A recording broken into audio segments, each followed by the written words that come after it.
That sounds good. So it might be on Facebook. Don't want to say that to nobody. Say shout out to nobody. So with it, real life entertainment, you know what I'm saying? Rapping with that boy Rockbox, you know what I'm talking about? So, say, man, you know, it's a personal homeboy of mine. We go way back and everything. We family and everything, you know what I'm saying? I know this boy.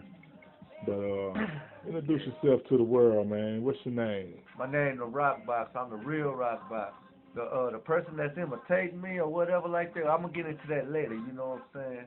But I'm the Rockbox down here in East Texas, down here in Nacogdoches. This is where I was raised at. You know, I was born in Liberty, Texas, but went to school down there in elementary school in the Hood Days. Went to elementary school in Anahuac Elementary. Then moved to Nacogdoches. You know what I'm saying? And from there, can't forget about Baytown. You know, I left Baytown. I can't forget about Baytown, San Jacinto Elementary, you know. But then when I came to Nacogdoches, that's when we moved to East Texas and things. So these folks took me under their wing, you know what I'm saying, from way back and stuff. So then on, you know, it's been going down. But one day when I was in class, you know, second grade, well, no, take that back. I was in damn seventh grade. I was beatboxing and stuff in the corner, you know. And my boy and them, they was rapping and things. Everybody came in the classroom, you know. Everybody just like a miniature show going on. Everybody was hearing the music, but they didn't know where it was coming from, you know. So make a long story short, you know, teachers came in there. They didn't know where everybody was gone. They didn't know where everybody was. Everybody just was hearing us jam. But make a long story short, they took me to the principal office. I thought they were going to call my mom, but they didn't. So they laced us up to do a talent show, you know, see whoever got talent and stuff. So about a month later, we did a little talent show, man, had everything going down. So in music class, I got an A for that project, you know. So for ever since then, you know what I'm saying, I've been Rockbox. Everybody been calling me Rockbox because I knew how to beatbox and stuff.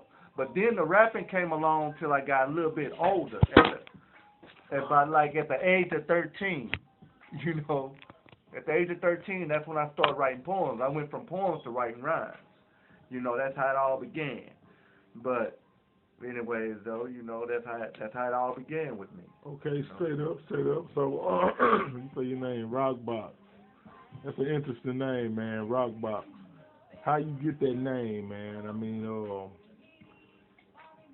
how you get that name, man? It was like a beatbox, you know what I'm saying? They like, you know, it was like my homeboy Eric Scott. He the one that said like you call Jockbox, but nah, we gonna call you Rockbox, cause nigga you hard like a rock, but you go like a damn jukebox. You know what I'm saying? He say you sound like a jukebox, but you hard with it and shit. So I had the bass to come behind it. You know what I'm saying? Without no doubt. So put a rock together, put a box together. There it is. You call it Rockbox. So okay. You know what I'm saying? But okay. that's how it be. You know. Okay. So, yeah. All right. So where you from, man? Where you from? Where you from with this rap? What you doing, man? What you claiming? Where you from? You know, on my lyrical wise, man, I just stick to the subject of what's real and what's not. You know, some people perpetrating, but they faking the funk. You know what I'm saying? They not being real what hip hop was like back when I was younger.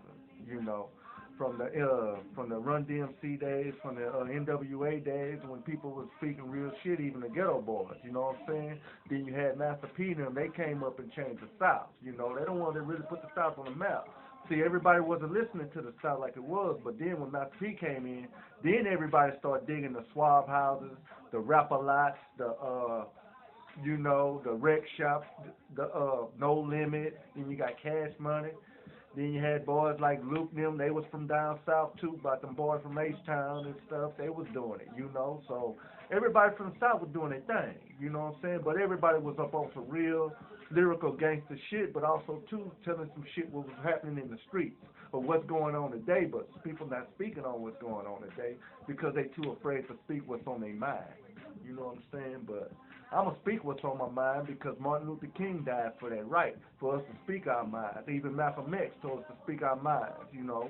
Don't let nobody run your mind. If you got a mind, you use it. Don't let nobody use it against you. Yeah, scrub business. So that's scrub business.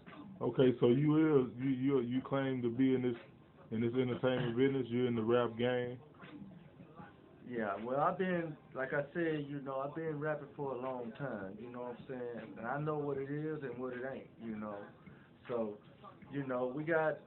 I got more people out there that I deal with, like my STE family, you know what I'm saying? Like they say, we always on some real stuff, you know what I'm saying? And I know y'all hear that in the background, that's part of our clique, We do whatever we do. We spit real shit, Keep it going, you know what I'm saying? And my influences on music was, I'm gonna keep this. I'm gonna